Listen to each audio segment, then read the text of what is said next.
Hi, everybody. Welcome to the Math Together show. I am Dr. Sue Looney. I'm Heidi Subnani. And I'm Molly Vokey. Today, we're going to be talking about using vignettes to confront racism and bias.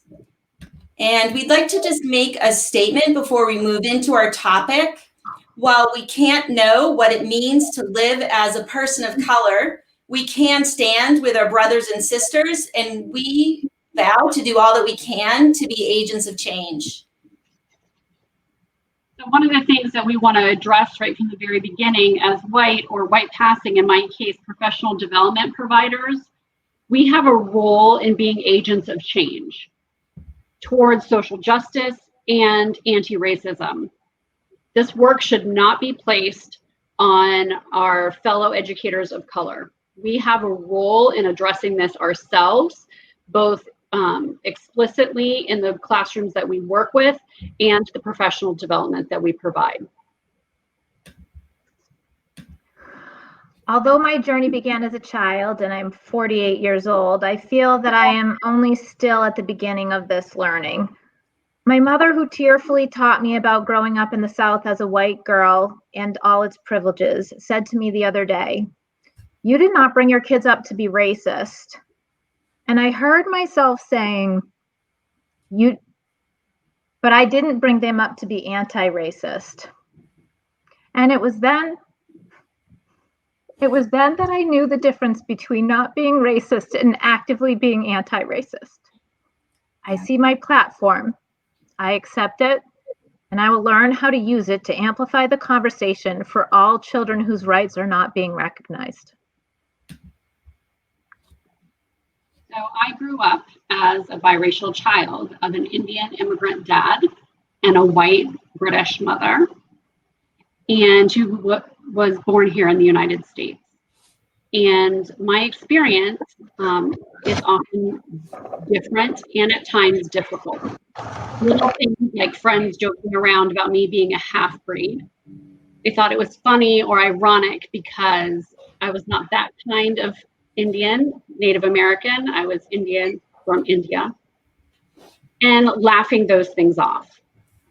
But I do recognize that even though my experience at times with racism was challenging, it's not the same thing as my dad or my brother, who when they walk into a room are obviously a brown person. It is not the same thing as my friends and fellow educators who are Black. I can, when I choose, fade into the background of whiteness. I don't have to, if I don't want to, make the choice to say something when microaggressions happen against students or against fellow educators. It's tiring, and I pledge to be tired even more often. It should not be something that those who are only Black or brown have to deal with. It is something that we should all be addressing every day as anti-racists. Those of us who have experience with that should know better and do better. Yeah. Wow. Thank you, Molly and Heidi. So heartfelt. What I want to add is that, and I acknowledged this previously and publicly, I always come from this stance of being imperfect. The day that I think I'm perfect and I have the answers, I need to stop talking. But what happens, what's crazy is that the more that I learn, the more that I realize I don't know. And what I do know right now in this moment with the tragic loss of lives that has happened within the last couple of weeks, but really has always been, is that what I've been doing is just not enough. So the work for me has always been about being an advocate for children, but it's not enough for me to just say, listen, I am not racist and I do this hard work. And I find myself in that space really often of having to do that hard work in spaces where I'm advocating for children and all children. but I need to come out strong as anti-racist. I know that I don't have all the answers. I'm here to listen. I'm here to learn, but I also know that I can't be silent in this moment. So today we're here, and we want to share with you, and I want to share with you the tiny bit that I know. So when I've gone into spaces where I've recognized racism and bias, I've been able to have conversation to try to move the needle forward. And I've learned a few things that have helped start to move people to understanding. So that's what we have to offer here today. And like Heidi and Molly, this is hard work that we are committed to continuing to do right along with you. If anyone is watching and if you feel like you want to make a personal statement, if there are things that you want to say or add or affirm, or just shoot us a like and let us know that you're here, I think this is the time to all be together. So I think we're going to jump into our activity, but thank you for that opportunity to sort of share what's really been on our mind, and we're happy to and would love to hear what's on your mind.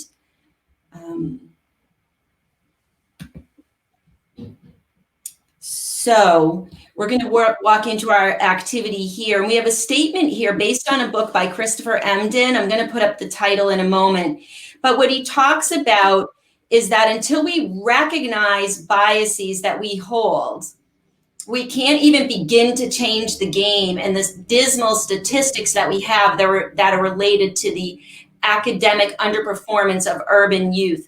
And so it begins with recognizing and acknowledging that we have bias. And so we all have bias as humans, but it's important as educators and as humans that we realize those things and we treat all people and give all people equal opportunities. And when we work in the space as teachers with children, it's critical that we realize when we have those things. So the book by Christopher Emdin, here's the title for you. It's a great book, and I was inspired by Christopher at the NCTM conference a few years back for white folks who teach in the hood and the rest of y'all too.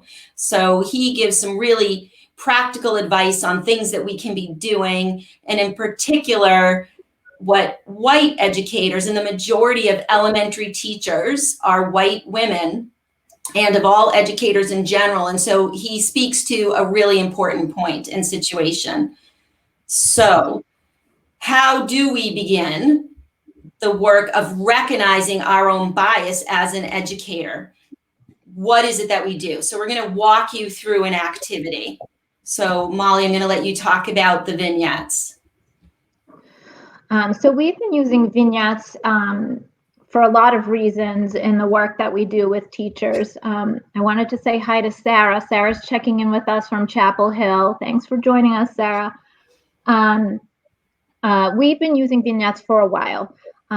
We found that in the work that we're trying to do to move teachers forward in knowing what their biases are, that vignettes are an excellent vehicle because it takes the defense mechanisms out for teachers and allows them to talk about a different situation that's not their own.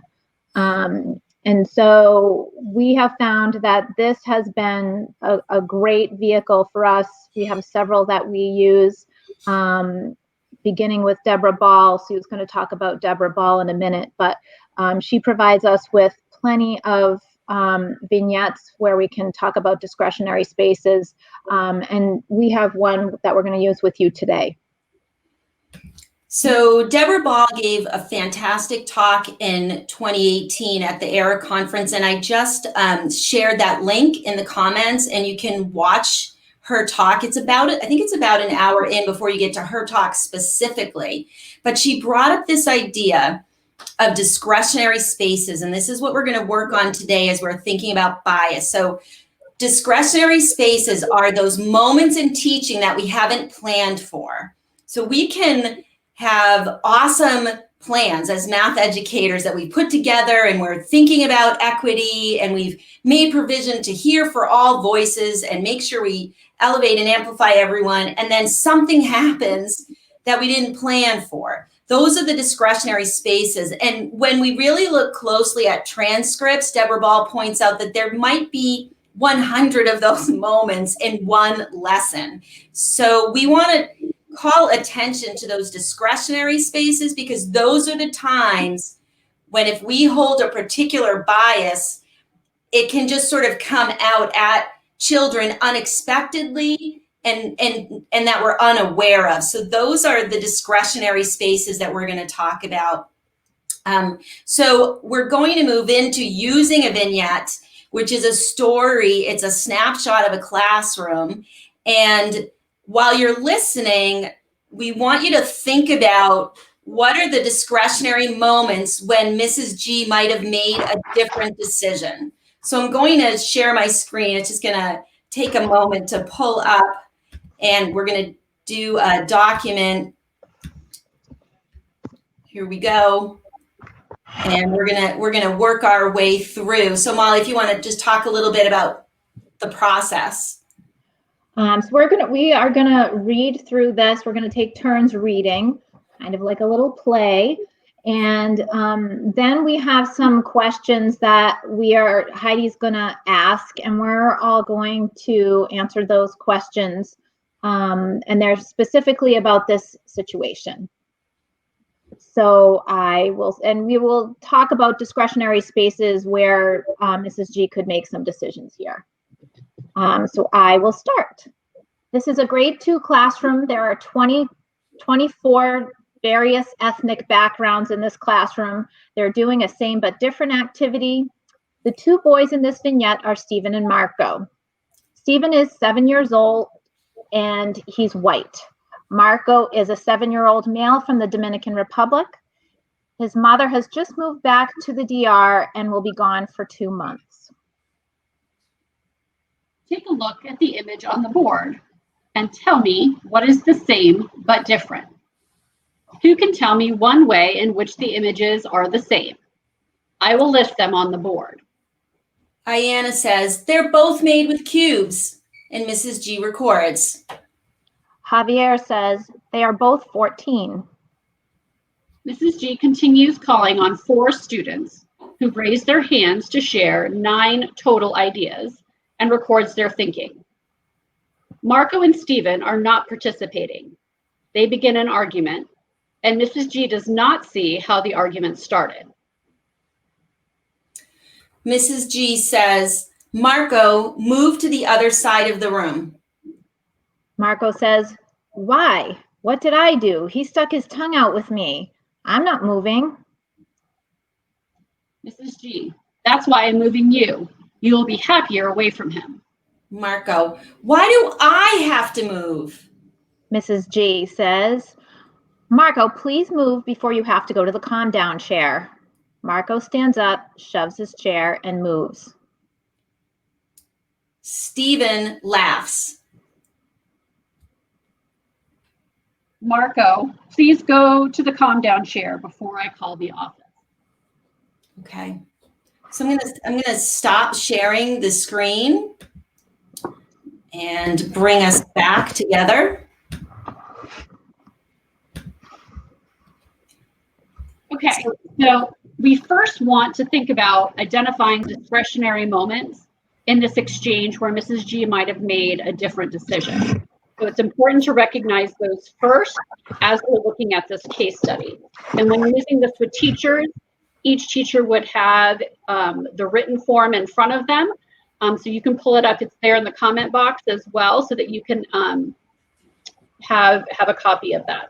So we're going to talk about identifying those discretionary moments in the exchange where Mrs. G could make a different decision.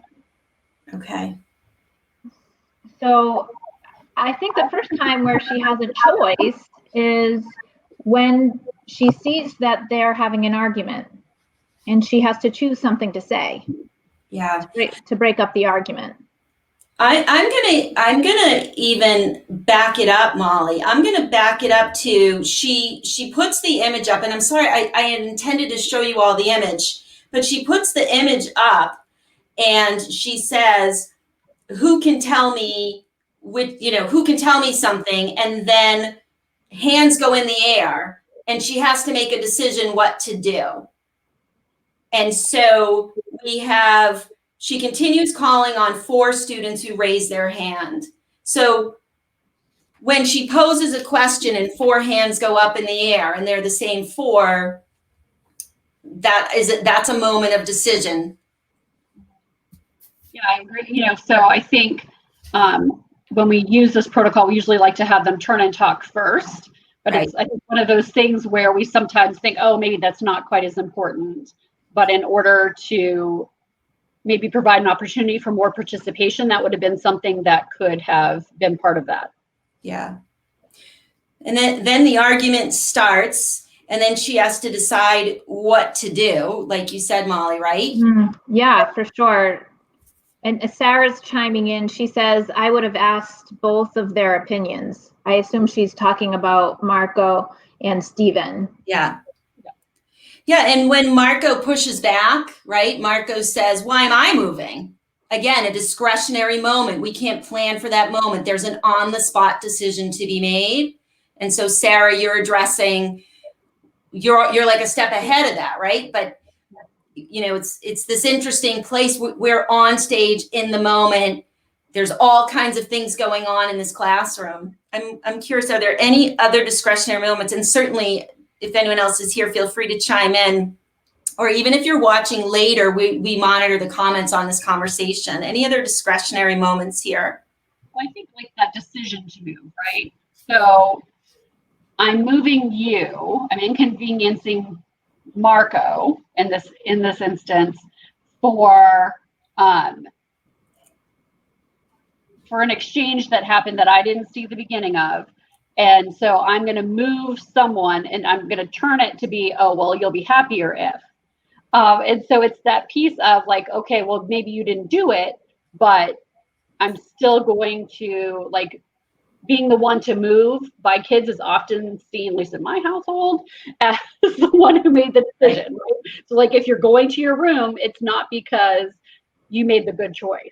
So in the same instance, who we pick to be the one to move when we don't know the full situation is something to consider. Yeah. I mean, something that she could have, I mean, there's a million things that she could have done in that situation, I think. But, not knowing how it started, she could have moved them both. It would have seemed more fair in the eyes of the students. Sarah's saying she should have asked them about the image, which is actually your forecasting. Our next question, Sarah. So, right, like put the focus back onto the mathematics, right? Like we also have a choice of engaging them because we know only 4 people have been engaged in this conversation. And so we have a decision early on. Marco and Stephen are not participating. So are we aware of who's not participating? And what are we doing about that? That's a discretionary decision. I'm going to go forward because I'm trying to get those ideas out. We have lunch in 15 minutes, like whatever's going on. But at the same time, we have information around us telling us not everyone is engaged right now. So who is engaged, but also equally important, who is not engaged? And then it deteriorates. Should we move? Go ahead, Heidi. Last thing, so if we consider, there are 4 students who raised their hands with 9 total ideas. So as the instructor, she went back to the same people who had the original idea. So if I have an idea and Molly has an idea, and then you go back to Molly and then back to me, and then maybe just Sue, it's that idea of we're not encompassing all of the ideas in the space, and we didn't think about providing an opportunity to provide engagement for everybody. And so when these instances where someone seems off track, it can be they just didn't have an opportunity to engage in it in the first place because of decision that we made earlier. Yeah, and this really plays to who owns the status of being, quote unquote, smart in the room. And Heidi, you were alluding to that also, and who gets in trouble and has to move, right? So all 24 sets of eyes are watching this going on. They're watching who gets called on, who gets to answer the question, who gets moved. And so, yeah, like who we call on very much says who we value implicitly as holding the status in the classroom of being the speakers of truth of mathematics in that moment. And whether that's intention or not, that is how it plays out. And the kids can very quickly tell you who is smart, and we want to watch for that. We want to disrupt that. Well, and imagine that this is probably 5 minutes of time. Yes. So we have a 6-hour day of school Right. broken down into these 5-minute chunks. So that message is heard loud and clear. Yeah. Should we move to the next question? Yeah. Okay.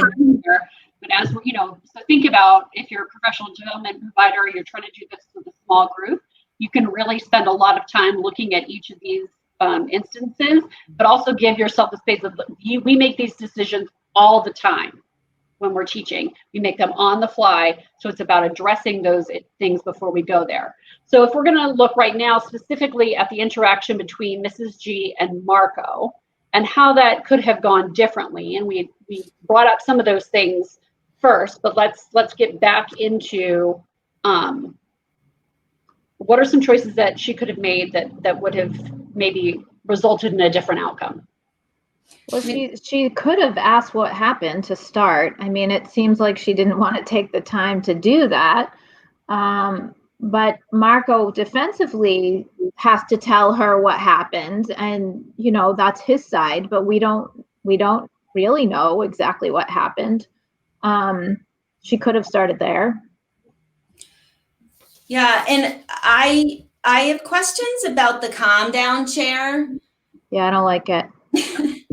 So I'm curious how Marco feels about being told to go to the calm down chair, as opposed to, could that have been a question?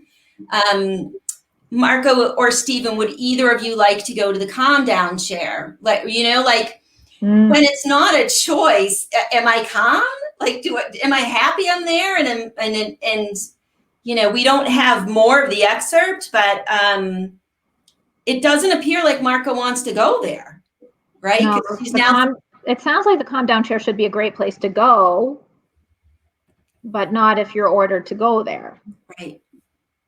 So, and I think that goes to how this is a larger systemic issue of classroom discipline. I'm going to use that, and classroom management, right? So which one of these, when we have a calm down chair, which one of those is disciplinary, and which one, it sounds to me more disciplinary than a management, if that makes sense. The management is how am I going to provide this opportunity for all students to have access and voice in this situation? And anytime, in the classrooms that I have visited, I've never seen a calm down chair really provide the calm element of the situation. Yeah. So I have some issues with it as a methodology of classroom management, but it's just that idea of anytime I'm being forced to go to there, right. I see other times where spaces where there's a section in the room where kids can choose themselves, this interaction's not working for me, or I need a moment, or I need to go back to that idea of mindfulness of knowing, that this situation is too much for me, or my brain just needs a break for a minute, I'm going to go here, is very different from you go to the calm down chair. Right, but that's the whole idea, right? It's like when kids are learning to self-regulate, and in first grade, self-regulation is really hard. They're potentially are in their first year of full day school in some places, right? So learning to self-regulate is hard. So when you have the option to self-regulate versus being told you need to self-regulate, and guess what? It should be calmed down. Not the same. Yeah. No. If I didn't do anything wrong. So in that instance of, if I didn't do anything wrong, why am I?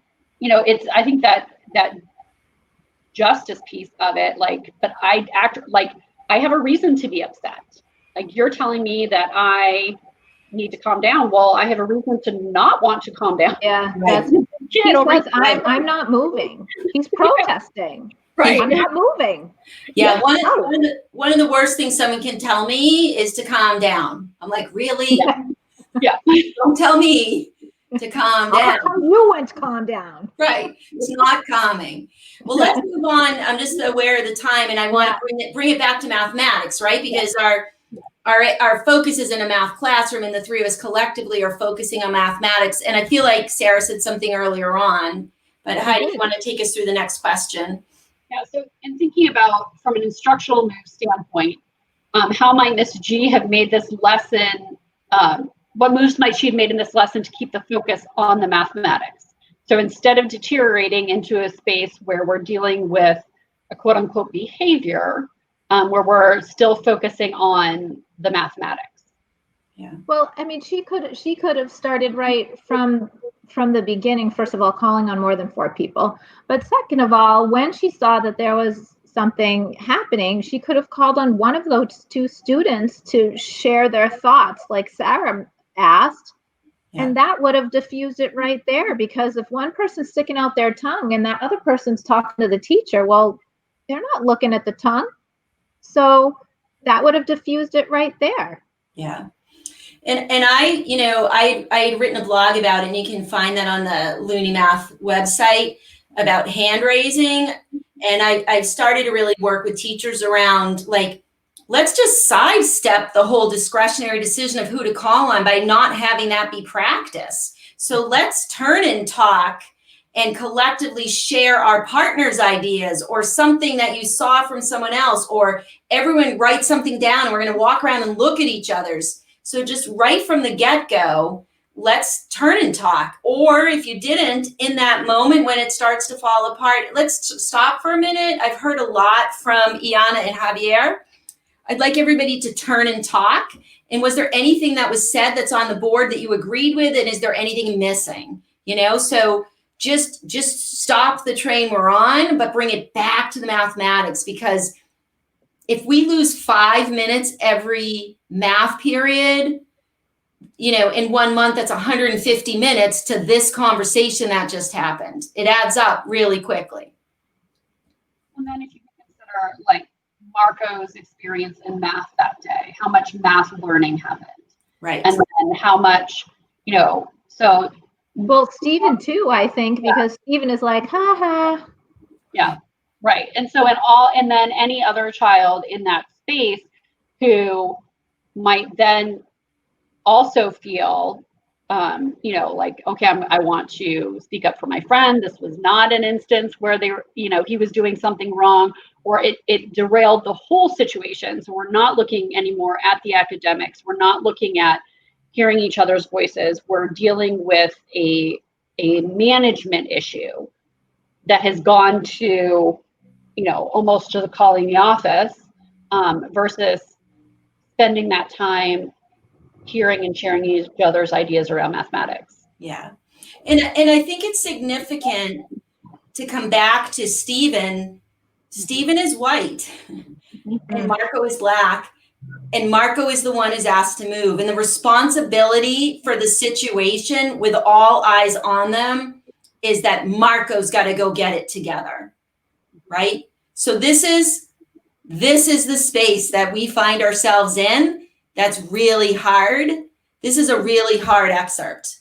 And we're coming up on a half hour here, but when we use a vignette, we really want to land there. So I do want to take a moment to give each of you, if we want to talk about Stephen versus Marco and the dynamic that just got set up there. Well, there's a clear message that Stephen's receiving, that whatever he did, it's okay. Yeah. And that he can get away with. So I think there's, these instances of, even if it didn't, even if we were to take the, Mrs. G had the right decision in moving Marco, I don't think she did. But it's that idea of, like, okay, well, I was not inconvenienced. as Stephen. So like, oh, I got him in trouble, because it's still that aspect of, and so you're setting up a dynamic within your classroom about whose emotions are more valued. And I think that's that piece that we want to continually bring out and examine, and why we put this in black and white and on paper. It's that idea of, we see instances of this all the time in our own classrooms, and in spaces that we work in. So then how do we shift to, okay, so like, when this is me in a classroom, Yeah. how am I making those choices, and do I do this? So we have to transition the work that we do that is so difficult. Sometimes it's like, okay, well, we can look at something on paper, but then how do we use that to address our own behavior and our own biases, and reflect on and make changes on what we find there? Yeah. So we've had really good success opening up conversations with using these vignettes. And I was working with Marta Garcia and Polly Wagner out of Mount Holyoke on this. And we were starting to gather excerpts for vignettes. So if there's anyone watching that would like to do that with us, you can shoot a DM or put a message about writing case studies, if you would let us know, because I think it would be powerful to have a greater collection in order to have these conversations. So I think we'll. Yeah, so we're going to put a PDF in the chat box with the case study, so that if that's something that you would like to use with colleagues at school, you can do that. And additionally, in there, we want to amplify a couple of things that are coming up within this next week. One, Dr. Chris Childs at ChristopherChilds.com is in that PDF. There is a flyer for this as well, and you can find it online. He is going to be leading a short series of workshops starting on Monday at noon Eastern time, where he's going to be looking at, okay, so what do we begin to do? I think this is a time for greater conversation around what our roles are as educators in the classroom. And so he's going to be doing a series of workshops, brief workshops around diversity and inclusion, how we examine our own practice. And so I think that's a great starting point for beginning this conversation and reflecting on our own practice. So that's one thing that I really want to make sure that you tune into if you have the opportunity. And additionally, Dr. Childs will be here with us on the Math Together show next Thursday at 4:00. And so you can hear more from him around his work in mathematics and in equity at that time. So as well, in this PDF that we're providing with some resources, we are not providing all of the resources that are out there. There are many books that we have read and that you can read, and many lists out there. But speaking specifically about education, we want to highlight just a couple that have been really helpful to us in examining our own practice. So Dr. Christopher Childs is one of those. Also, Dr. Sheldon Eakin has a podcast called Leading Equity, and that happens regularly each month. And additionally, he has a template and some ideas around, if you join his mailing list, around owning your own professional development in this space. So what is it that I need to be working on? What are some resources for me to examine my own practice, some things to read, some conversations to have? Additionally, if we want to have conversations about what a more equitable math content and curriculum looks like, Seattle Public Schools has some language and specific examples around this. We're going to be providing that. And then finally, another resource that has been really helpful to me is founded by Val Brown, Clear the Air. And there's a Clear the Air website and a Twitter conversation that happens regularly with book studies. And this is not specific to mathematics, it's specific to education, but not just mathematics, where you can really join that conversation, learn from others, have an opportunity to sit and listen and learn, as well as interact with others who are really concerned and interested about not only working on our own practice, but being an advocate and anti-racist. So we'd like to share those with you. I'm seeing that Callie is saying she doesn't have access in the chat, so we will make sure that we fix that. And we are looking forward to seeing those of you next week who are able to be here with us. Still 4 o'clock on Facebook Live with Dr. Christopher Child. Okay, and so, yeah, I was just looking, thank you, Heidi. I will go ahead and make sure that link works. So it'll be the same link. I just have to change the access. So my apologies on that one. So we hope to continue to have this conversation, and please feel free to share this with anyone that's out there. And also, we have opened our doors on our new membership site. We took a pause on having a conversation about that. It was just really not appropriate this week, but it is open, and the website is there for you, mathtogether.looneymath.com. So if you want to check it out, we will be holding like an informational Facebook Live on Tuesday at noon, and we'll clarify that time on the Facebook page to kind of talk about that. So if that's of interest to you, and then just in general, we'll all be coming to you live on Thursdays at 4. So we're so excited to have Dr. Chris Child with us next Thursday. That should be amazing, and we're looking forward to learning as he leads the way for us in that conversation. So thank you very much, everybody. It was, wonderful to share this with you. We hope it's useful. Let us know. And remember, of course, to always be curious. Bye. Bye.